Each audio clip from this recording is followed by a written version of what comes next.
welcome back to the session, the second session of today, which is on researcher engagement and adoption of the European Open Science Cloud. It's chaired by Suzanne Dumouchel, Director of the EOSC Association, as before already said by Ute. And Suzanne is also working for the French National Center of Scientific Research, CNRS.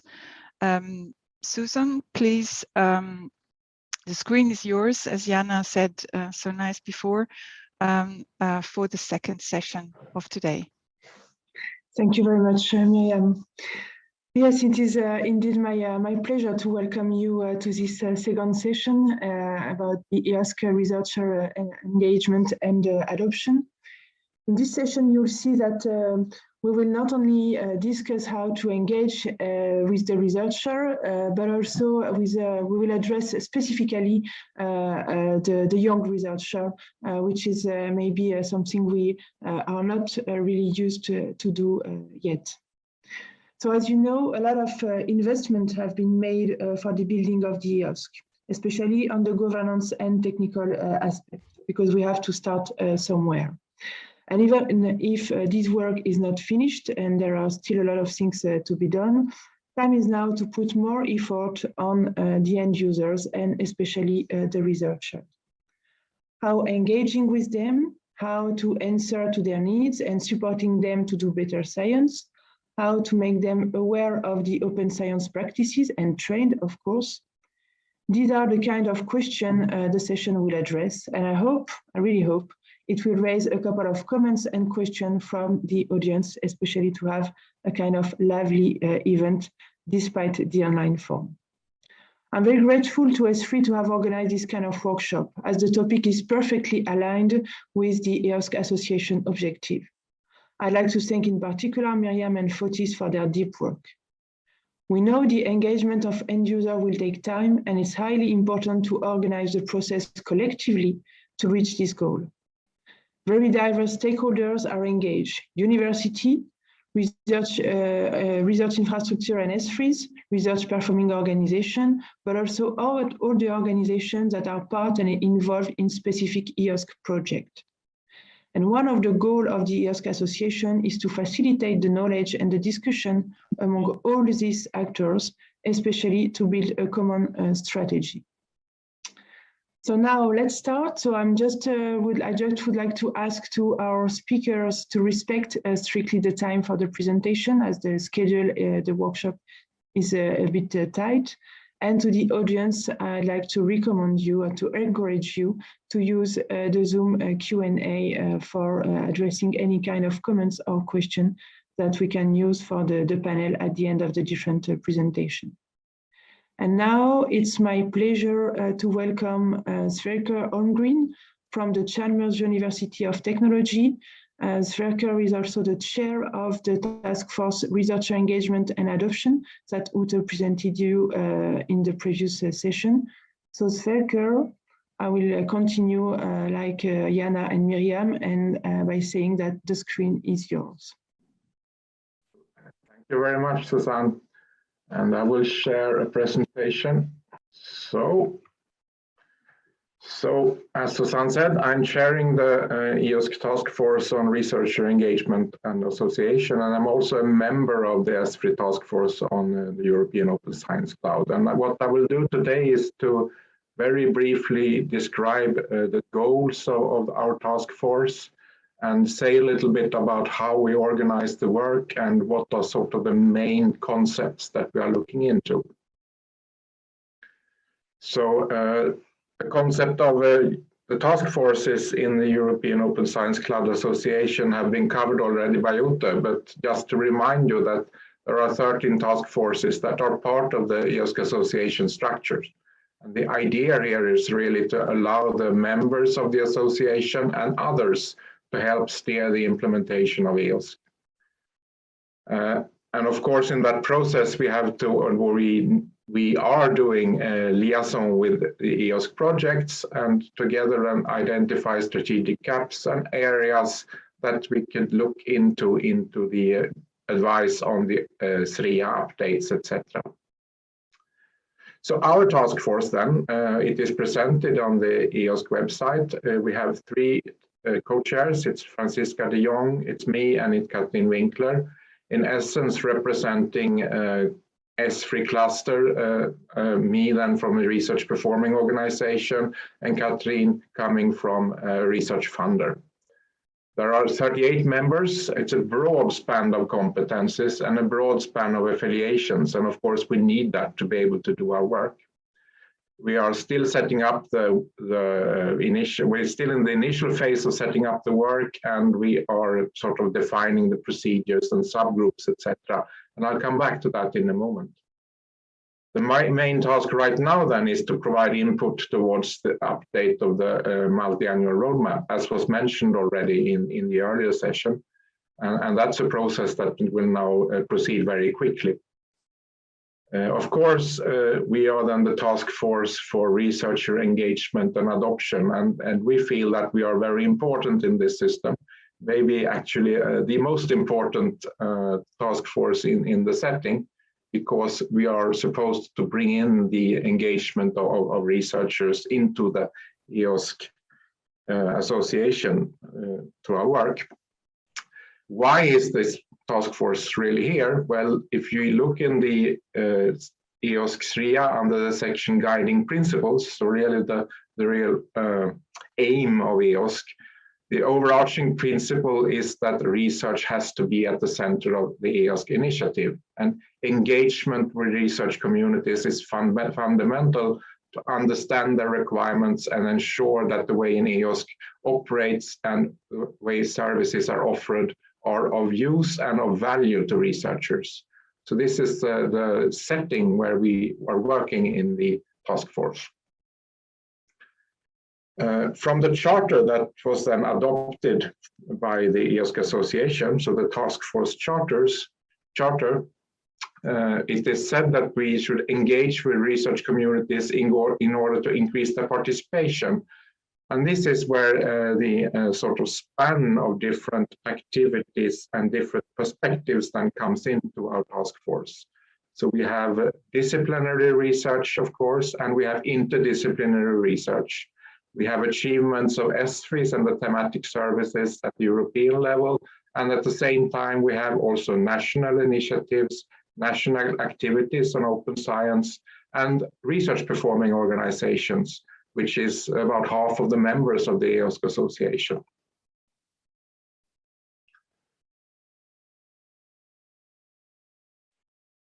So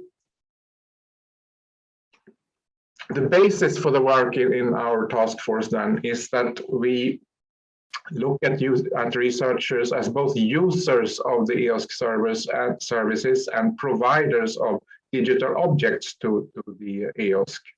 And this is important. The researchers at all institutions and in all initiatives at different levels, that is the source of the data that will fill EOSC eventually. And it's very important that researchers are not just seen as users of the Open Science Cloud. We work towards that EOSC services will be of actual use to research communities and end users, making sure that the researchers can take ownership and an active role in shaping and furthering the EOSC. And this is a phrase that is in our charter, and I think it is a central phrase in our work. So this is an area where we really try to work in the task force. As has been said already then, a lot of work and a lot of engagement has been done and is done currently and will be done by EOSC projects. And that was actually a question to Ute in the previous session. For us in the task force then, it's very important to liaise with these different projects. And the main tool for that is that we have members that are also participating in projects and will be participating in EOSC projects in the future. There could be other tools also. We are currently discussing that in the task force. As has also been mentioned, something that we have noted in our task force is that in practice, researcher engagement and also ownership from researchers is often done and seen through mediators of different types. And this is again where these different perspectives then come into our work. So we see three perspectives, or three main perspectives, where we have also then formed subgroups of our task force. So the first perspective is the thematic communities of researchers at the international or European level. And this is where ESFRI and the ESFRI clusters and that type of projects then come into the picture. And here we think that it's quite important to realize that the researchers already use digital services that are made available through the ESFRI projects and through the science cluster projects and through other thematic services in Europe. And of course, it's important that the EOSC then can bring some added value to these already existing services to be useful at that perspective level. At the national level, where there are national initiatives on open science, there are a lot of activities going on in the different member states and associated countries. And their role then for the task force is to look into how national strategies and on researcher engagement can be bundled and brought into the European setting. And also then to try to assist and help in the synchronization at the national level on the discussion of EOSC. And finally, the third perspective is at the institutional level. Well, at research performing organizations, that's where most of the publicly funded research is done in Europe, and also more research collaborations with entities outside the academic sector. So this is where the end users are. And it is important to get the perspective of end users into the engagement of EOSC and also into our work in the task force. And a mediator or mediators that could be quite useful here are the university networks like LERO, European University Association, CESAR, etc. And we will we will try to liaise with those entities also in our work. So I think I'll stop there, and I thank you very much.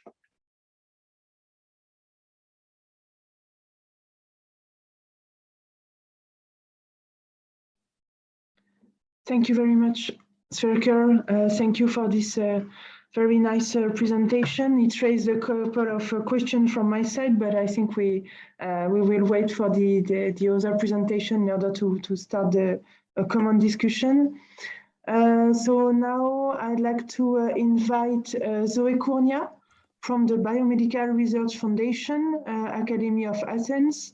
And Zoe will speak about the role of young researcher in open science, FAIR, and the adoption of EOSC. So Thank you very much. Thank you. Could you allow the sharing of the video? It tells me that I'm unable to start the video because the host has stopped it.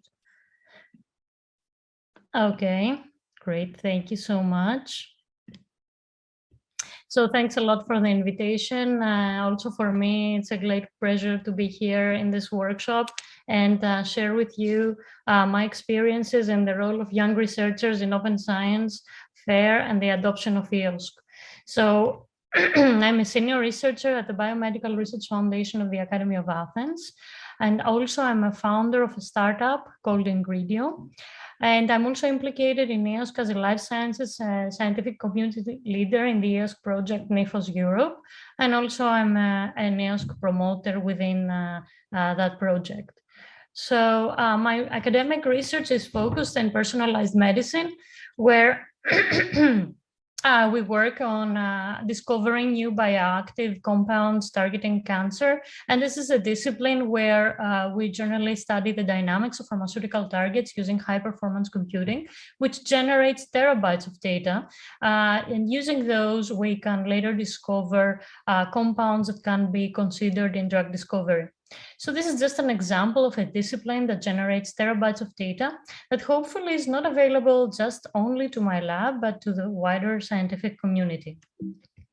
And this stresses the fact of how data is very important to be open, findable, accessible, interoperable, reusable, and of course reliable, because this is key for driving science and improving the quality of life for European citizens. But at the same time, young researchers, which are here defined as early career scientists or researchers, are also key for driving the science and improving the quality of European citizens. So in this process of steering towards an open science, the early career researchers are of crucial importance, as they are the current actors, and to steer towards the standardization of open science practices, as they will become the future decision makers of the institutional changes that will accompany the transition to open science. So generally, the early career researchers' knowledge and positive attitudes to open science will be likely linked to the extent to which they will be implementing these open science practices.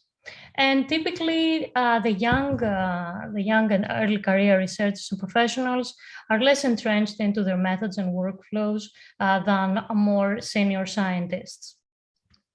So at the moment, we know that in academic labs, it is delegated usually to PhD students to implement FAIR licenses and related data management steps in research labs. And it's the PhD students or young postdoctoral researchers that will choose which services they will use to do the research and the assigned tasks, and usually not the PI, because these are the people who are actually doing the research, how to organize and store generated data. So if we point them early enough to the European Open Science Cloud, then they will be using it to accomplish their goals. So young researchers are also open-minded and are building their way of doing science. And so if we ensure that open science and EOSC are part of their comfort zone and build a mentality for open science early, then we can make sure that these policies will be adopted. So currently 10.2 billion euros are lost because of duplication of research. And it is the responsibility of researchers to communicate the research efforts in order to give back to the community. But as we see in a study published by Wiley, 48% of the researchers actually do not share the data. And why they don't share it? So there's different barriers. So intellectual property is often cited. Funding institutions don't require it. They're concerned about misuse, insufficient times, lack of funding, they don't have the rights. So essentially, this all comes down to different barriers. Also, the journal policies are not up to date. The scientists are also not up to date. And there's actually no resources to look up where to put the data and what data. There's rich metadata annotations are missing. Lack of standardization of information is also missing. So in order to remove these barriers, the vision of the European Open Science Cloud is to specify and update the guidelines and establish the standards and increase awareness, especially among the early career researchers, to publish all the data sets, even the negative ones, because publishing negative research will spare the efforts of other researchers trying to do the same research in vain. And of course, to standardize the information, create a community, and train the researchers. So the EOSC vision is to go from the previous model of fragmented European infrastructures and uneven access to information to this federated model where access of data would be universal and building onto a strong legacy with all the key players unified. And of course, one example of how open science and how all researchers came together to fight the global pandemic that hit us in 2019 is the application of open science for COVID-19 treatment and vaccine development, which is without doubt the cornerstone of our ability to have the vaccine today. Together building up from open source data sets, and publication, open access publications. This led to the acceleration of the COVID-19 vaccine, which is with us today and was developed in 1 year. And in this framework, as mentioned, I'm part of one of the EOSC projects in EFOSC Europe, which is in the countries of the Southeastern Europe, 22 partners for 15 countries.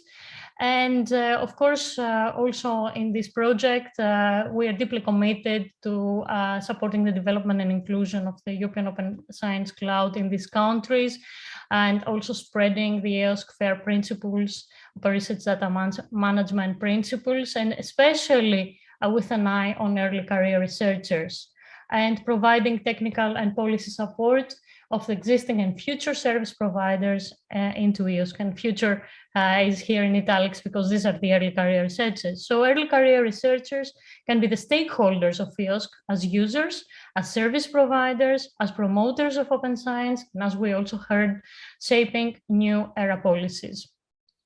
So let me give you my feedback of how I experienced as an early career researcher using EOSC resources as a benefit.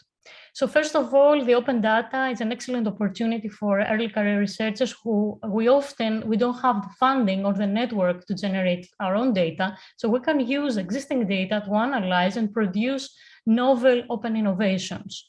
So we can access datasets from colleagues without duplicating existing data. This leads to increased robustness and reliability of our work, which we can use to store, manage, analyze terabytes of produced data, the infrastructure of EOSC. We can be trained on these best practices and open science. This can lead to more efficient dataset searching based on metadata. We can onboard our thematic services in one unified portal. Very important for the young early career researchers is to gain the visibility, so we know that our work with open science will be visible to the wider community. And in fact, one of the biggest successes in my lab was that when I started sharing my data, these terabytes of data indeed, many pharma companies approached me and asked me for an opportunity to collaborate with me, which was really a dream which came true, and currently I'm also working with them. So as a service provider, because my lab is also providing services on board to EOSC, also you can publish, share and advertise your services and resources. You get statistics about access of your services and feedback. It's a free online platform to manage service requests. You can interact with your users more efficiently and understand your needs. They can give you bug reports and you can give you feedback. You can get support for user authentication, very important. You open your services to a wider base. And as mentioned, again, being a service provider will boost your visibility and discoverability. That leads to more citations for young researchers and more impact.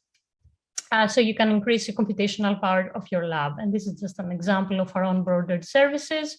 But as mentioned, I'm also a startupper. So we shouldn't forget industry. Industry also has a lot of R&D. So we have a mobile phone application that is being used with open data from open access resources such as European Commission and OpenAir to give information to consumers of whether the chemical ingredients in food and cosmetics pose any hazards based on the peer-reviewed literature. And the European Open Science Cloud helped us to host our service in a dedicated service in Bulgaria, onboard the service. And we provided the code to OpenAir, uploaded to GitHub. And in the end, our database was significantly enriched by all this open data, which we had access to, which aided our small, medium enterprise competitiveness. So European citizens can now be better informed about potential hazards in food and cosmetics ingredients. And this, of course, promotes open science, promotes citizen trust in science. And I would like to finish by giving you some initiatives for early career researchers that we are implementing in EOSC NIFO's Europe project. So in North Macedonia and Serbia already for the adoption of EOSC, we have training courses for first-year PhD students, mandatory workshops on open science and EOSC for PhD students. There's an open science community in Serbia. Conferences and workshops are organized, dedicated to open science, free software and hardware. Open access student journals are being introduced. The Young Academy of Slovenia is has a working group on open science, and also working with the Eurodoc Open Science Ambassador training course. and the National Bulgarian Research Program for Young Students on Open Data and Data Policies is also starting. So with an outlook to the future, I think it would be important for EOSC to establish an early career researcher focused group within EOSC, such as the one that exists in Research Data Alliance, to network across domains to establish an interdisciplinary network of peers for early career researchers, to target students even from the level of high school with specialized lectures and approach them in early stage in science festivals and attract their attention. Postdoc schools, postdoctoral fellow schools are important for practicing open science, because when early career researchers are seeing their own peers to speak, it's more convincing and appealing to them. And it's important to build connections between decision makers and students, and have always answers for early career researchers' open science endeavors and benefits, but also how to overcome the barriers that we discussed. And that leads finally to the importance of the EOSC promoter and the research engagement task force that we heard in the previous talk. And with that, I would like to thank you for your attention, and thank very much Sonia Filipovska from North Macedonia, Dunja Legat from Slovenia, Eli and Electra from Greece, and Milica Sokucevic from Serbia, Todor Gurov from Bulgaria, and Dragos Katalin Barbu, Romania, for all their input on the early career researcher activities that we are doing in Infos Europe, and of course Open Air for the access to the open data sets and funding for our young startup. Thank you very much for your attention. Thank you, Zoe. Thank you very much for this broad presentation, larger than the only topic of the role of young researchers. So it was very complete and deep into the different example. I'd like now to start the last session of this, the last topic, let's say, of our session, which is on the young researcher achievement. So after the role now, we'll discuss the achievement on open science fair and EOSC adoption. Actually, we already had a couple of achievement in the previous presentation from Zoe, but let's continue on this topic. And for this part, I will invite. So we will have two presentations, except of the three which were planned, because Francesca Di Donato from the CNR is actually sick. This is COVID-19 for a lot of people in Europe. We all know that. So actually, she asked me to apologize for her absence this morning. So let's start now with Anne Fouillou from the University of Oslo. Anne will talk about the achievement, especially on open science and fair, from her experience. So Anne, if you are there. Yeah. Yes. Yeah, okay, perfect. Thank you, Jan.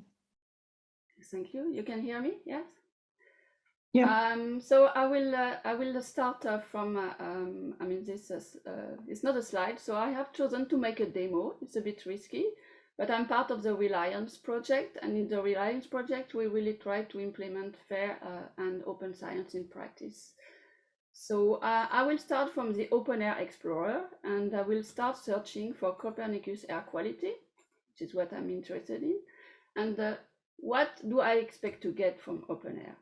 So I expect to find some results where I can access the results, and I can also reuse the results. Of course, it's not working. I get this here.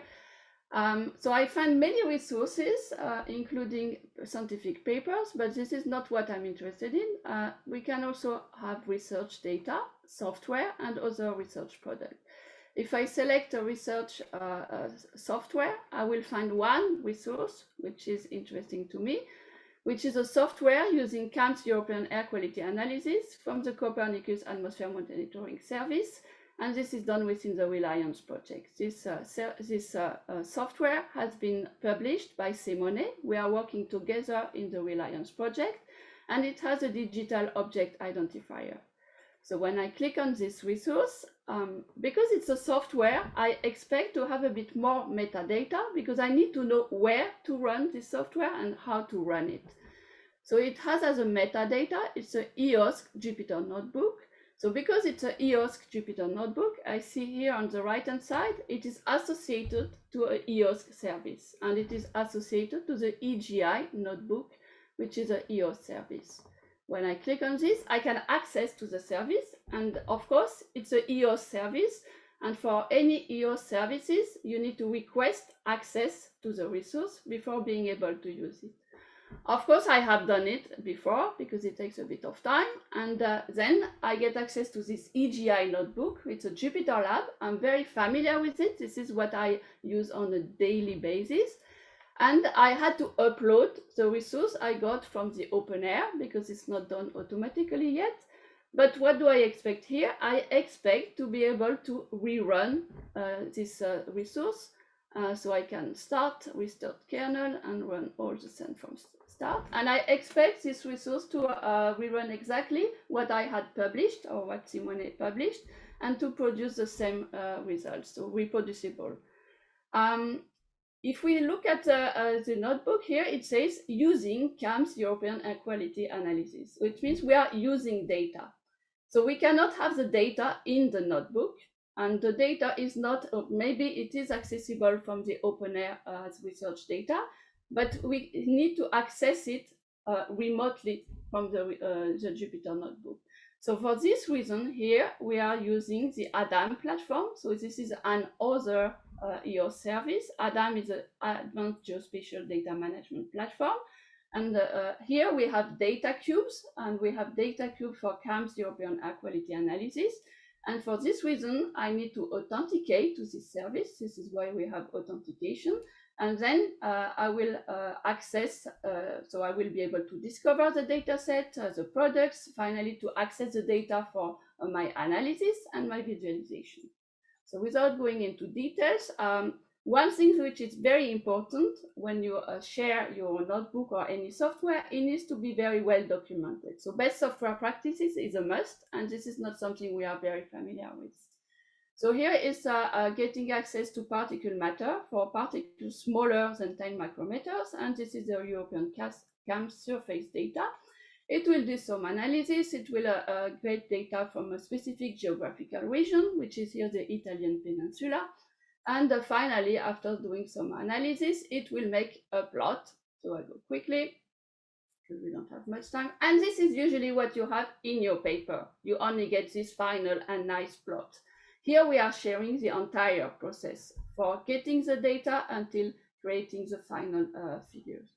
This is great, but as a researcher, I'm not so much interested in reproducing the exact same research as my colleague. What I would like to do is to create derivative work from this Jupyter notebook or from this software. So for instance, I can duplicate this Jupyter notebook. And of course, I have already prepared it for the demo.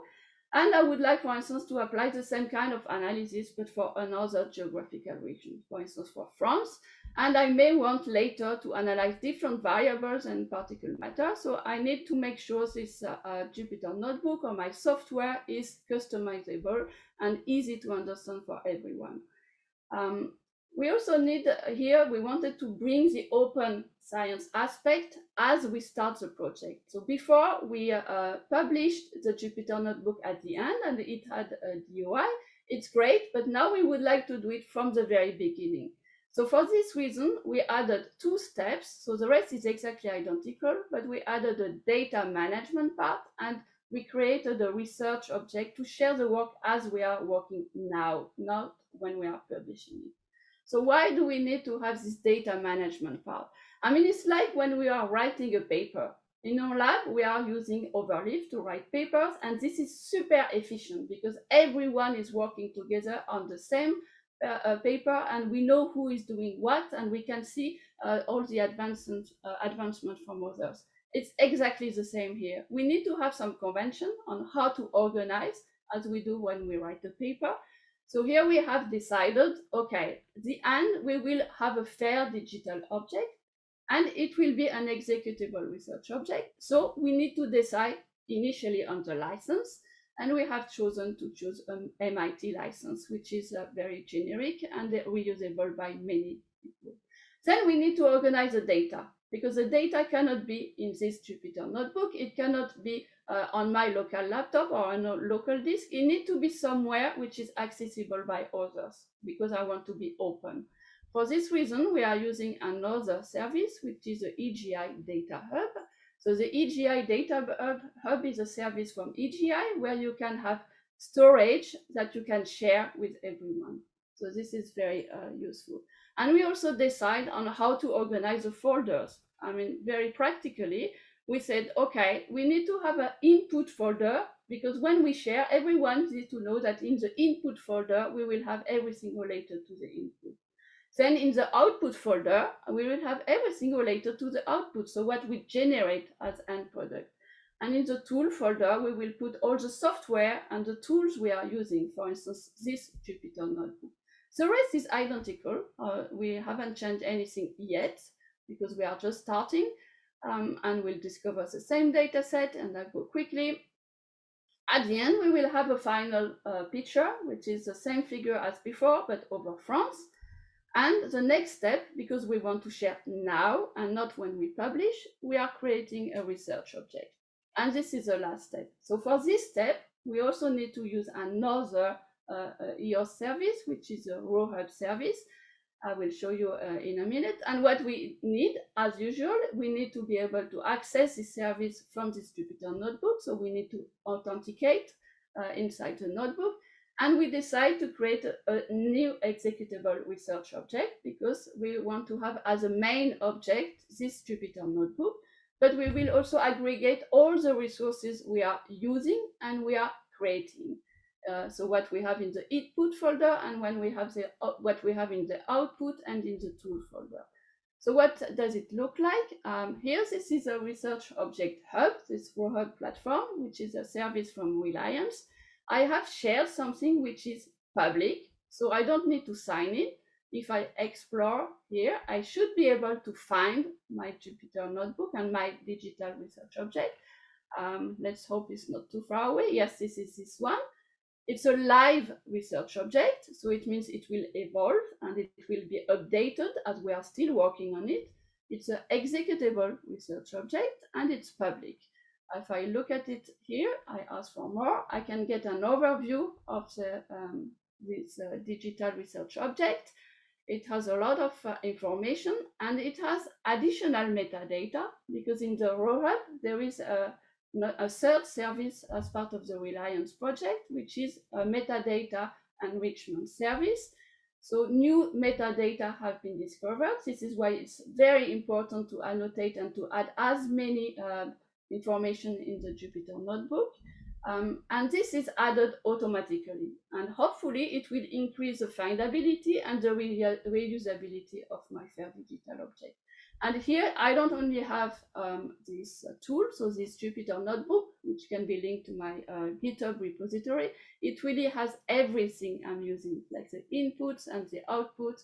And each of them are links to actual resources we are maybe updating soon. So for instance, here, if I'm looking at it, none of the links have digital object identifier yet, or maybe some of them have already, because they are still working in progress. And here, this is available to everyone and shared in the Data Hub from Egi. And that's it.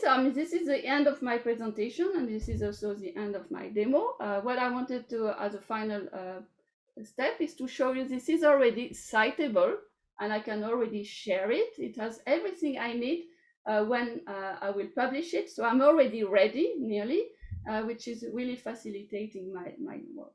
And that's it. Thank you.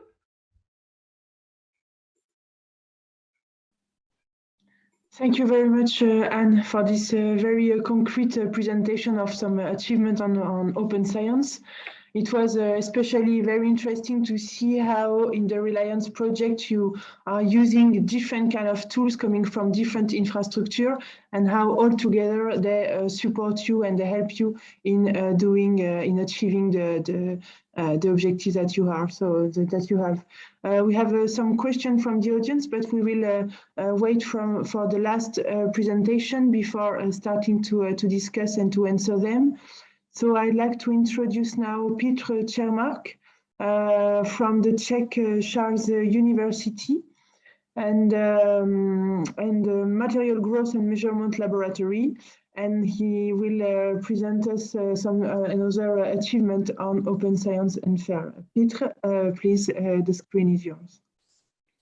Thank you, Susan, very much for introduction. As I was said, I'm from Charles University in Prague, and I would to share you some parts of my open data stuff which I'm doing. My scientific background, I'm a physicist. I'm using neutrons mainly from correlated systems and magnetism. And in addition, I'm a local contact in the MGML research infrastructure in Prague. MGML stands for Material Growth and Measurement Laboratory. So we are growing the single crystals mainly and measuring them mainly under the extreme conditions. I'm responsible for 20 Tesla magnet there. And in addition, I'm open data enthusiast. I'm Fixture ambassador for Czech Republic. So I take care a little bit about community in my free time. And in this talk, I will talk about three topics. First, is not related very much to the open data, but I find it important and not very well discussed about opening the grant applications. Second part is quite related to the previous talks. I will show you how to use the scripts for description of the data instead of using very complex metadata. So basically that is fulfilling of the I and R letters in the FAIR abbreviation.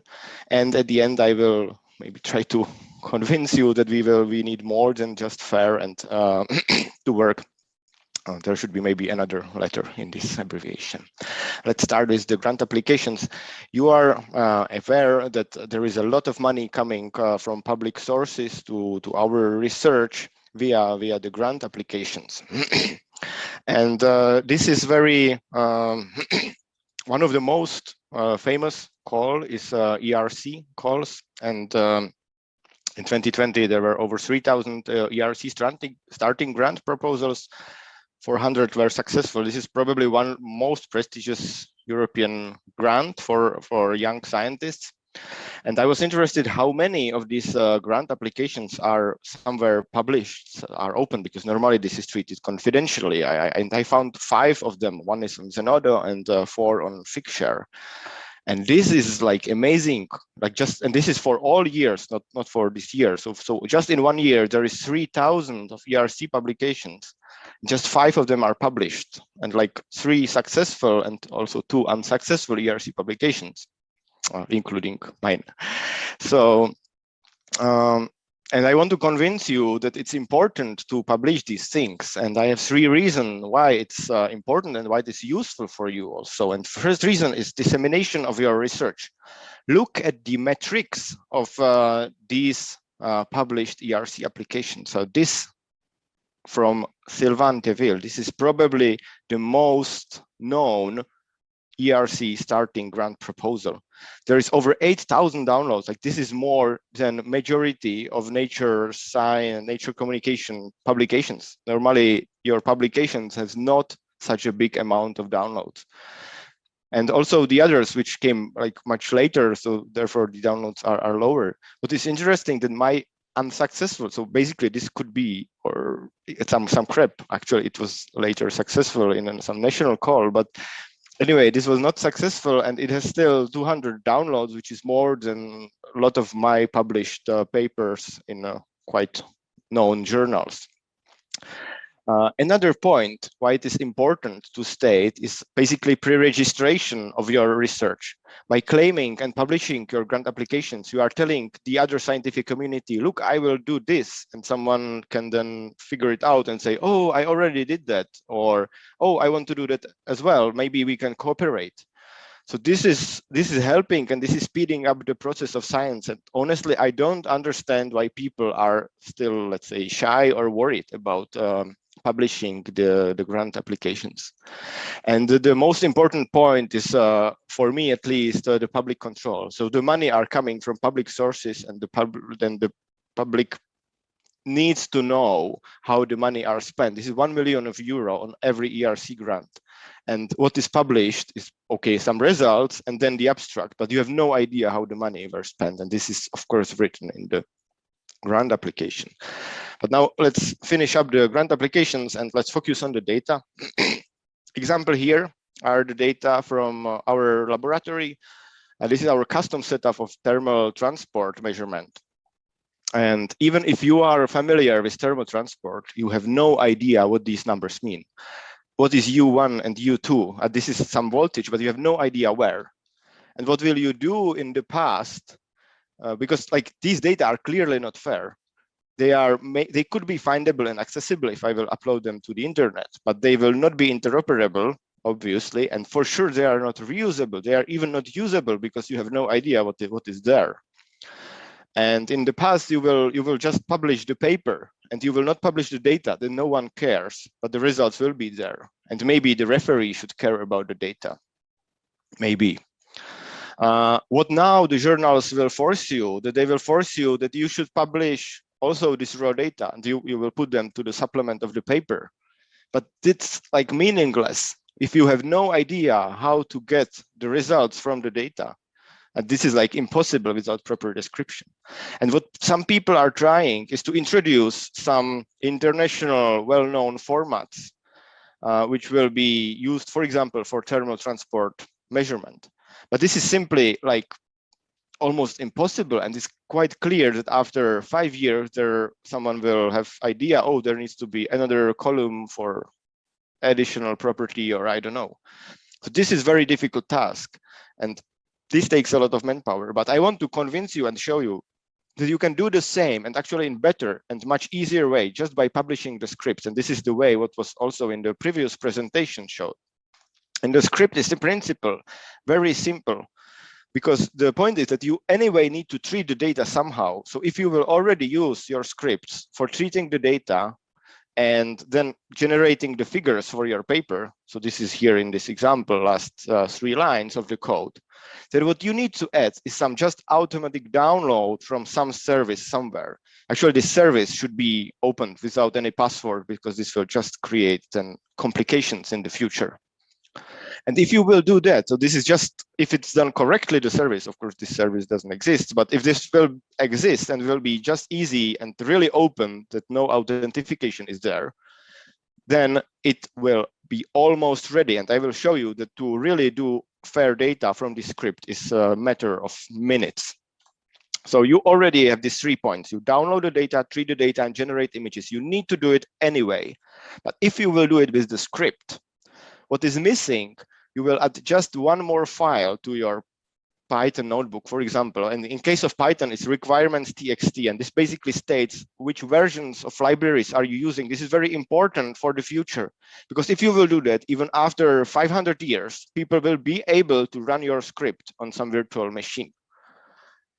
And then you will publish the script somewhere. You will probably put it to the GitHub, and then you can use Zenodo, Figshare, some EOSC service to get DOI and put it some description and metadata.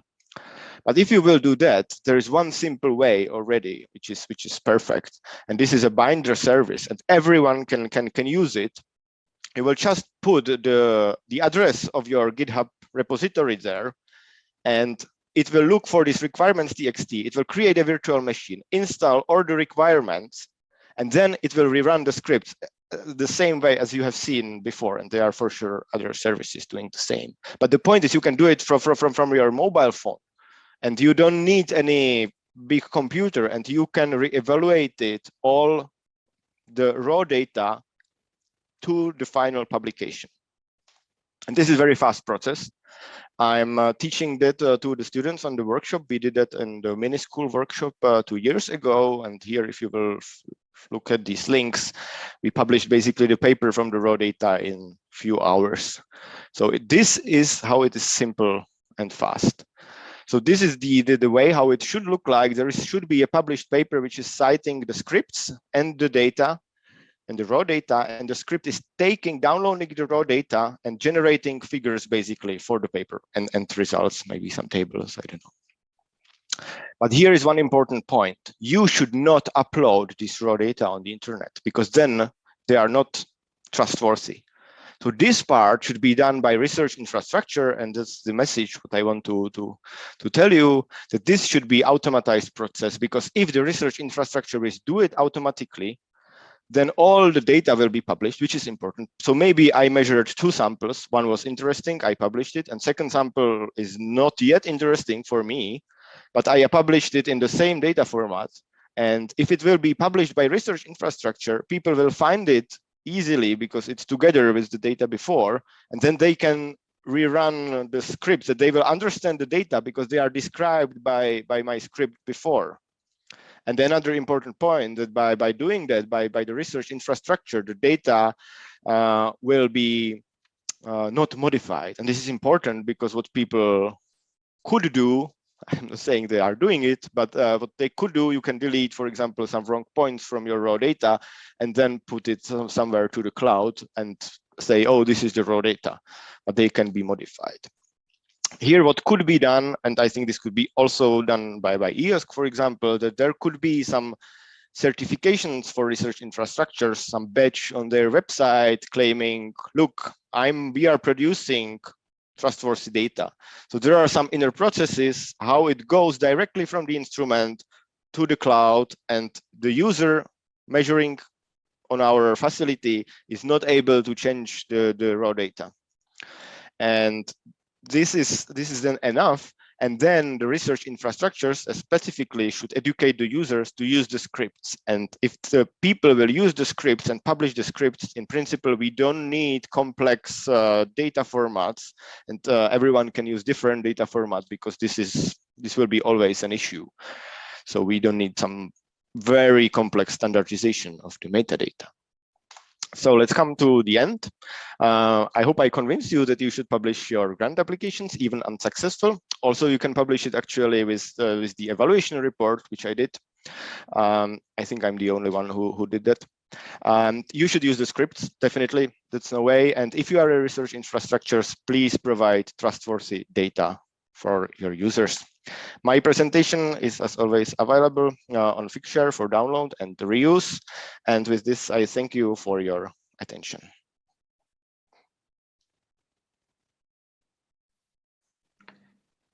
Thank you very much, Petr. Thank you for this very nice presentation. I think it raised a couple of questions, and also it's not always easy to publish the grant application, especially the unsuccessful. So, but that's a really interesting idea, especially under the umbrella of the open science. So that's definitely something we can discuss, even if it's not completely part of the scope of the discussion of our session. So now I'd like to maybe, Petr, you can unshare. Okay, thank you. So now maybe we can take a bit of time for question and answer. So first question, I've seen there are a couple of some question in the Q&A, the Zoom Q&A. I know Anne is currently working on answering to some of them. Maybe I can start with the first one to Sverker. So Sverker, based on what you presented, I'd like to maybe to hear you how you would like to how do you expect within the task force to work with the EOSC project? Do you have specific needs from the EOSC project in order to achieve your goal and to prepare the engagement and adoption of the researcher? I know it's a bit large, but maybe you can have already some first input for the audience. So this is, of course, the central question for us, since the task force is based on voluntary work, and we then need to look into what has been done already, of course. So there's a lot of material that is available, and also what is being done at the moment by EOSC Future and other projects. And there's a lot of work being done there, including work on contacts with researchers and researcher engagement. And we need to bring that work into the task force. And I think what we have said so far is that a central way of doing that is through the members in the task force. So we have collected and looked at and mapped the participation in projects and other initiatives, so that we get a good mapping of who is actually participating in the task force. And we see that we have a good coverage, maybe not complete, but good. We have also discussed other ways of getting in contact with the projects and other initiatives, for example, setting up a workshop or some sort of event where we can get presentations, etc. So that's how far that we have come so at this point, and we need to work with this, I think, continuously. Thank you very much for this answer, Sverker. I have another question for you before moving to the other speakers. You mentioned the research mediators in your presentation. Can you elaborate a bit on this wording? Is it related to a specific kind of figure or role you would like to set up within the research engagement and adoption task force? Or is it just was it something just to explain to facilitate your presentation? So what is behind this wording? No, it is related to how we're planning to work in the task force. So we have these three subgroups, the subgroups in the task force relating to the international initiatives and the engagement that is there from ESFRI infrastructures, from the clusters, etc. And they are, of course, mediating needs and input from researchers. So it comes through them, the input of their individual users. That's the idea. And then, of course, we have the national perspective, where we also have national initiatives on open science. We have rectors' conferences, for example, looking at open science. And they are also mediating the needs of research and putting that into the context of what is done in the national arenas. And that's another way of getting input into our perspective too, then, the second perspective. And the third perspective is from the research performing organizations, which are then a main part of the members of EOSC. Again, they are mediating the needs of their researchers, and in a sense, they are perhaps closest to the individual researchers. And these research performing organizations, many of them participate in European university networks that are sort of the second level mediators then that we can work together with. So it is really related to how we are planning to do our work. Okay, thank you very much, Sverker, for this answer. Now I have a question, maybe more for Zoe, because it was interesting in your presentation. You mentioned the comfort zone of the young researcher. I would like to maybe to hear you how to ensure the EOSC or the open science can be part of the comfort zone of the young researcher. You know, what can be the needs of the young researcher in order to stay in their comfort zone while working toward the EOSC or the open science principles? Thank you. Yes. So yeah, thanks for the question. In fact, I think to stay in the comfort zone, I think that we need to see more events targeted towards the young researchers, because, for example, if we organize a conference or workshop where students talk to students or postdocs talk to postdocs and graduate students, it is more comfortable for them seeing their own peers speaking, discussing, and applying open science and open science principles. It is more convincing if their network is doing the same. So this would enable them to stay in the comfort zone, but also apply the principles. The other thing that could be done is to build connections between decision makers and students, because that would boost their confidence. As we all know, the young researchers, either they are in academia or in industry, they are all dependent for publication by the senior researchers. So if the senior researchers are resistant towards using open science principles, it will be also difficult for the young researchers to leave the comfort zone. So to stay in the comfort zone, I think if we build more relationships between senior scientists, younger scientists, and decision makers, I think this will also enable them to apply the principles of open science while feeling comfortable, because as a young scientist, you want to be aligned with the senior group member in your lab. Thank you very much, Zoe, for this for your answer. It was very, very clear. Let's move on. So we have a comment, and I think it's quite related to the last presentation we had from Anka Monica Marin. She said in some EU member states, national and local governments can heavily oppose making research data open. It would be good in order to support researchers as producers of open science to have a common EU regulation on making public research data, at least in EU-funded projects in national member states. I think it's a very interesting and important comment, actually, and I suppose that all of us quite agree with that one. And maybe I'd like to hear from Petr here about this comment and the link to his presentation about the trustworthy data. Yes, so the comment, this question, I have no idea about the other states than just in Czech Republic, how it's happening.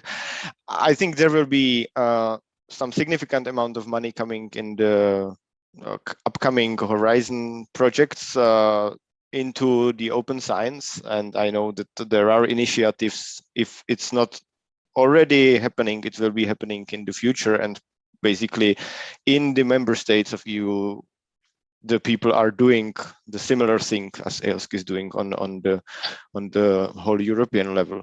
So I don't know, for sure for some services it makes sense to have them like centralized, but for a lot of services, I realize, because I'm member of some task forces within Czech Republic, that this is difficult to centralize some stuff. But basically so some open data and open science thing is better to be done on the national level, for example, because it's more national research. And then of course you want to include them in some research engines and so on and connect it together. And yeah, I'm not sure if government wants to oppose making research data open. They just don't want to do so much in this area, but this is a task for more scientists. And yeah, the link I have sent to some answer already, so it's answered. Yeah, I've seen you answered, so that's why I haven't taken the question, because I've seen that you are currently answering too. Thank you very much. And then, so at the end, would like to ask a question for you all, but let's before ask a question to Anne, even if Anne, you already answered to a lot of questions in the chat, but it's quite a concrete question, and just to know how actually, because you presented us how you used a very different tool coming from different infrastructure in your demo, and I'd like to know how you identified the right tool in the right infrastructure, because we know that the landscape is quite large. It's not always easy to know which tool is provided by whom and how they can be interoperable. So if you can just explain quite quickly how you manage to discover and use the tool appropriately. Thank you. Yeah, I mean, this is a very good question. And this is why at the beginning, when I showed the OpenAir Explorer, and I said then the resources linked to the EGI notebook, because I think we need guidance on how to find the right service on EOSC, because as you said, we usually don't know which one is useful for us. And this is how I discover it. So it means we need to have some guidance for instance, if we write notebooks, we need to know what metadata to add so we can associate to a proper service. And this is not something I can guess on my own. So I got some guidance by the infrastructure and the research infrastructure provider. Thank you very much. So to conclude, we have still 10 minutes max before having the lunch break, but I have a last question for you all. Actually, it was interesting to see that in Sverker's presentation, we had the wording research mediators. Then Zoe mentioned, let me find again the right EOSC promoter, and then we had an open data enthusiast with Petr. So that means we are using a couple of words actually to describe how people or organizations are acting toward the EOSC or the open science. Maybe there is a need here to have a kind of classification, you know, in the kind of curricula of the researcher, how people are engaged or skilled in the EOSC. And I'd like to have your opinion or maybe suggestion about this and the fact that we are all trying to find the right word to explain how we are working towards the EOSC. So yes, so that's the question. Is there anyone who wants to start? I could start. I guess Yes, I like please. very much the Sverker's presentation because he's implicated in a task force, and that task force had the name Researcher Engagement Task Force. And I mean, I like that. I don't know if it could be used because, yeah, I think I agree that we should have a unified terminology for the promotions of open science principles and the European Open Science Cloud and so on. So I like the Researcher Engagement Task Force very much because it has a positive meaning also. That's true. Thank you, Zoe. Who else would like to comment on that? Okay. Yeah. Quickly. So first of all, thank you for liking our task force. And I think also it is important to have some sort of wording, some sort of names that are used consistently. It might be difficult to have one word or one title. So there might be a difference how you present yourself at the university or a research performing organization and then at the European level. But it would be good to have words that could mean the same things to everybody that use them. I agree with that. Thank you, Sverker. Petr? Yeah, maybe, well, I think this is a very big problem currently if someone who is not inside here, like just the topic of this conference, ESFRI RI EOSC, like this is like so much abbreviations. And then if you look, for example, in the neutron scattering, there is EXPANS and there is PANOSC, which are like, you know, there are like different entities which were created by different facilities. Basically, they are doing the same thing. There is a lot of abbreviations and people are just lost in it. So it will be, actually, it will be good to have one name. It don't need to be abbreviation. It can be whatever, some cute animal, or I don't know. It could be something which everyone, like a Google, or like if you look Zenodo, everyone knows Zenodo. And you don't know what does it mean. You know that it's a service. So if we agree that it's like EOSC, but it's just one thing, and not creating more abbreviation, because I think then the people in all these task forces are, I know it because also from the Czech Republic task forces, we are creating more abbreviations and adding more people. So more letters somewhere. So it's from people from outside, it's definitely like weird thing. Yeah, and actually, to be completely transparent, when we started to work on this workshop, it was really complicated to know what kind of word we can use. Was it end users? Was it researcher? Was it research infrastructure? And we had a lot of discussion about it. But actually, that shows that we need to work on this topic as well. Anne, do you want to have the final word on this question? Well, I don't know. I just want to say that I would love to have a glossary because half of the words you are using, I don't know them because I work on like very practical level. So this is definitely something that is needed to have at least a definition of all the different terms.